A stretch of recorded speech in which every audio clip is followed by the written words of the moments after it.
ভাত হোক বা রুটি সব কিছুর সাথে একদম পারফেক্ট যায় তেমন একটি রেসিপি নিয়ে আজকে আমি তোমাদের সামনে চলে আসলাম। তো হ্যালো বন্ধুরা, কেমন আছো? আমি পিউ চলে আসলাম নতুন একটা রেসিপি নিয়ে, চিংড়ি মাছের প্রন থক্কু। তো চলুন শুরু করা যাক।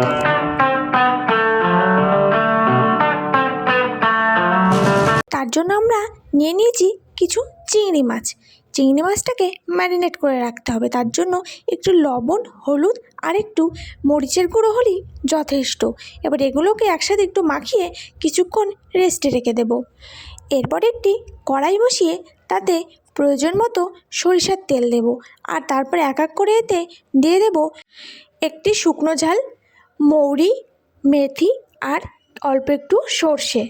এগুলোকে একটু ভালো মতো নাড়াচাড়া করে নিয়ে তারপরে কুচিয়ে রাখা পেঁয়াজগুলো দিয়ে দিতে হবে। দেখবেন পেঁয়াজগুলো যেন ছোটো ছোটো করে কাটা হয়, যেমনভাবে আমি কেটেছি। তো তারপরে এর মধ্যে একটু কাঁচা ঝাল দিয়ে দেবেন আর কিছু মশলা, যেমন ধরুন ধনের গুঁড়ো, জিরের গুঁড়ো, গরম মশলার গুঁড়ো, এগুলো দিয়ে দেবেন। দিয়ে এটা কষাতে থাকবেন। তার কিছুক্ষণ পরে এর মধ্যে কাঁচা টমেটো দিয়ে দিতে পারেন। কাঁচা টমেটো না থাকলেও এর মধ্যে পাকা টমেটো ব্যবহার করতে পারে। দেখুন মশলাটা কিন্তু আমি ঢেকে ঢেকে অনেকটা কষিয়ে নিয়ে এসেছি। এরপরে আর কি একটু জল দিন, জল দিয়ে এটা ফুটাতে থাকুন।